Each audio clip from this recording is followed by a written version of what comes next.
Pessoal, então vamos à resolução do nosso primeiro desafio. Eu resumi aqui as entradas e as saídas, tá, do nosso desafio. E basicamente é o seguinte, a gente tem uma string, tá, e a gente tem que retornar tamanho da palavra original dessa string. Como assim? Então, por exemplo, nesse primeiro caso aqui, ó, a string é essa, e aí foi colocado nessa parte aqui, nessa segunda parte, essa mesma string ordenada pelas letras aqui, sem repetição. Então, aqui, se eu for ordenar isso, vai dar exatamente C e P, e o C não se repete, tá? E é o tamanho dessa palavra original aqui é 4. Nesse de baixo, a palavra original vem até aqui, ó, tá? E aí, colocando essa palavra original em ordem alfabética, seria o A, B, C, D, E, tem a repetição das letras C. Então, por isso que o tamanho da palavra original é 1, 2, 3, 4, 5, 6, 7. E assim por diante, tá? E aí em Python, para mim ler uma string, eu uso a função chamada input. Tá? Então, input lê o que o usuário for digitar no teclado e eu vou estar salvando em S. Tá? E aí, por padrão, esse S é considerado um vetor de caracteres. Um vetor de letras, vamos colocar assim. Então, a gente consegue acessar cada letra desse vetor S aqui, tá? Bom, em Python a gente tem um tipo de dado que chama-se conjunto. E conjunto a gente não permite repetição, tá, de caracteres, enfim. Então, o que eu posso fazer? Eu posso criar uma variável auxiliar, por exemplo, salks, e converter a string que eu acabei de ler para um conjunto, tá? Conjunto não tem duplicadas. Qual que é a minha ideia aqui, ó? A minha string original tem esse tamanho. Agora em salps eu tenho essa mesma string sem repetição.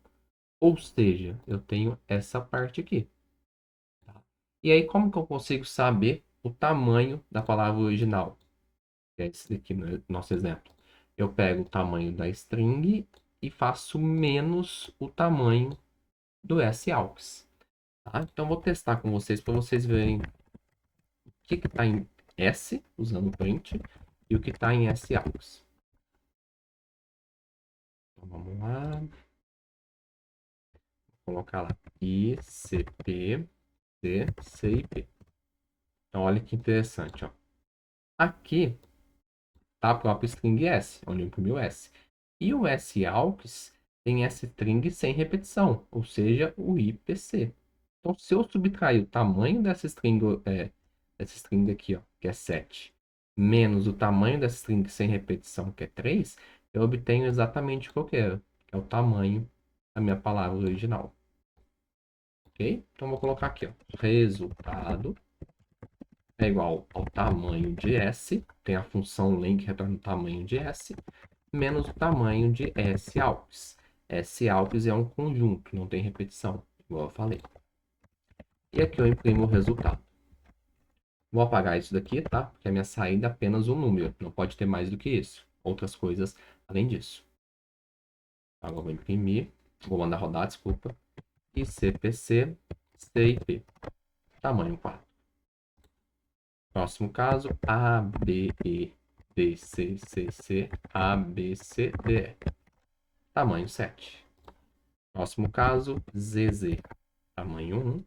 E o próximo caso que eu coloquei para testar não estava denunciado, AB, AB, AB, AB. Tamanho 6. Beleza? Então, essa é uma forma de resolver, tá? Mas tem que ter um conhecimento sobre esse set aqui. Às vezes a gente não conhece esse tipo de dado em Python, tá?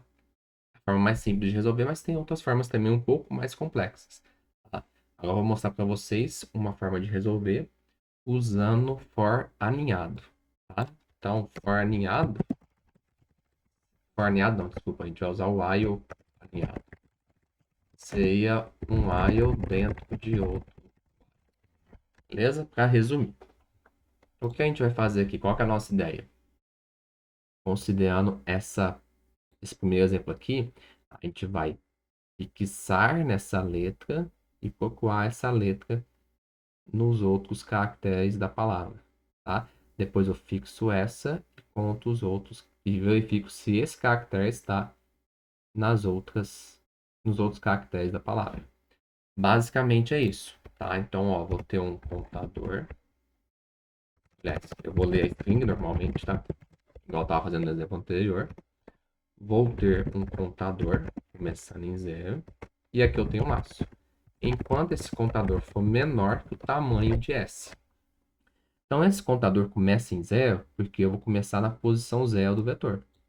O vetor sempre começa na posição 0.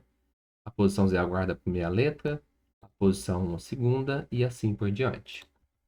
Aqui eu vou criar um outro contador, contador 1. Esse contador 1 ele vai ser sempre o valor do conte mais 1. Por que eu faço isso? Eu fixei o i, eu quero comparar o i com uma posição a mais, ou seja, conte mais 1.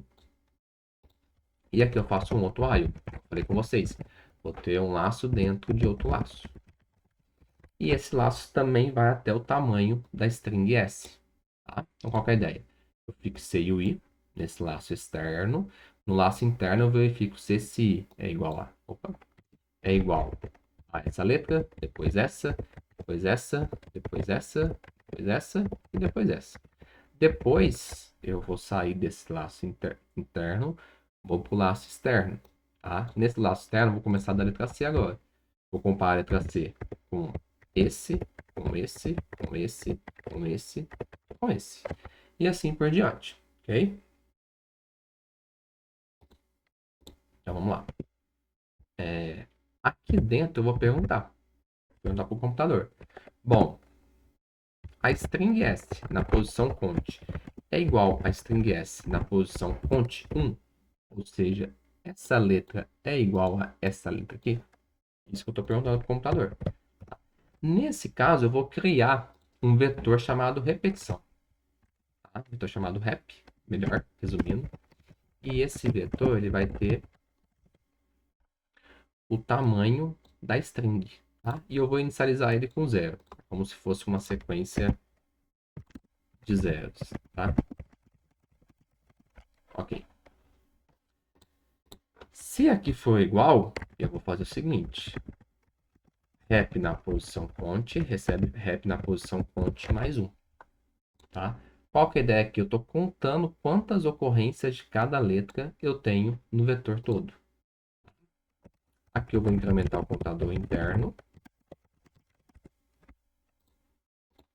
E aqui eu vou incrementar o contador externo. Tá?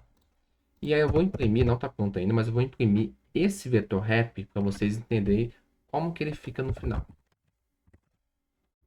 Beleza. Tá tudo certo, vamos rodar. ICPC, CIP.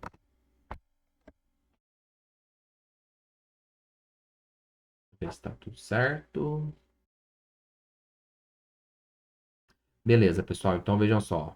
Aqui eu tenho o vetor de repetição, tá? Então observe o seguinte, tá? Onde está 1 é onde eu não tenho repetição. Tá? Então, por exemplo, se eu somar esse 1 com esse 1 e com esse 1, dá 3. Que é exatamente essa parte aqui, ó. Então, se eu pegar o tamanho da string e subtrair por esse 1 e esse 1, eu consigo obter a resposta certa, tá? Outro exemplo, vamos lá. AB, AB, AB e AB. Olha, onde eu tenho 1 é que não tem repetição. Então, se eu somar esse com esse, dá 2. Se eu pegar o tamanho da string, que é 8, e subtrair por 2, dá exatamente o tamanho da palavra. Tá? Então, a ideia é essa. Eu consegui saber aonde que o rep, que esse vetor rep, tem o valor 1 e somar apenas esses valores 1 aqui. Tá? Como que eu posso fazer isso? Quando eu acabar esse laço interno aqui, eu verifico se o rep é 1. Então, ó, se o rep na posição cont for igual a 1, eu crio uma outra variável, tá? Pode ser aqui elementos quantidade não repetida, igual a 0. E aí eu faço esse qtdnrep incrementar em 1. Beleza? Aí aqui, ó, para obter a resposta, eu faço o resultado vai ser igual ao tamanho da palavra menos quantidade nrep. Aqui eu imprimo o resultado. Tudo certinho, vamos testar. ICPC, CIP. Tamanho 4. Próximo caso, ABDECCC, ABCDE. Tamanho 7. ZZ vai ser tamanho 1. E aquele último exemplo que eu coloquei como teste, AB, AB, AB, AB, tamanho 6. Tá? Então essa é uma outra forma de resolver um pouco mais complexa, porque eu tenho um laço dentro de outro laço, ok? Mas é bom a gente treinar, né? Porque muitos exercícios nos desafiam com essa questão mesmo, de laço dentro de laço, até assim questão de acesso a matrizes, a gente tem que usar laço dentro de outro. Beleza, pessoal? Então até a próxima. Tchau, tchau.